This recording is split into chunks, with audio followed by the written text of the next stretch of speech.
আসসালামু আলাইকুম। আজকে দেখাবো কিভাবে আপনারা নিজে নিজে ইউনিপিন দিয়ে টপ আপ করবেন। প্রথমে ইউনিপিন ভাউচারে আসবেন।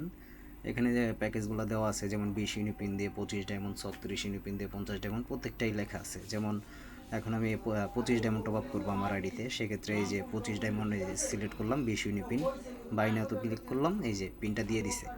পিনটা সিম্পলি কপি করবো, এই যে কপি করার পর এই যে রিডিম কোডে যদি চাপ দেয় তাহলে আমাদের গ্যারেনার অফিস ওয়েবসাইটে নিয়ে যাবে। সিম্পলি এখানে আপনাদের ইউআইডিটা লগ ইন করবেন। এই যে এখানে নামও শো করবে, আপনি যখন ইউআইডি লগ ইন করবেন নাম শো করবে। এই যে দেখেন TGS game shop, process to পেমেন্টে ক্লিক করবেন।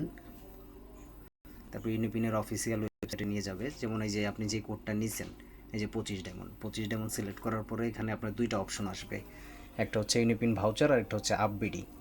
যেহেতু মনে করেন যে আমাকে কোন কোডটা দিছে, দাঁড়ান দেখাচ্ছি, আমাকে দিছে হচ্ছে আপবিডি যদি হয় তাহলে ডান সাইডে রিডিম করবেন, আর বিডিএমবি হলে বাম সাইডে রিডিম করবেন। যেহেতু আপবিডির কোড আমি এখানে রিডিম করব, পেস্ট কনফার্মে দিলেই আইডিতে ডায়মন্ড চলে যাবে। এই যে ডায়মন্ড অলরেডি আমার আইডিতে চলে এসেছে। এই যে টপ আপের স্ক্রিনশট, এই যে নাম। এভাবে আপনারা চাইলে নিজে নিজেই ইউনিপিন দিয়ে টপ আপ করতে পারেন। ধন্যবাদ। একটা জিনিস মাথায় রাখবেন, সব সময় আপনি যে কোনো প্রোডাক্টটাই নেন না কেন, ইউনিপিন দুই প্রকারের হয়।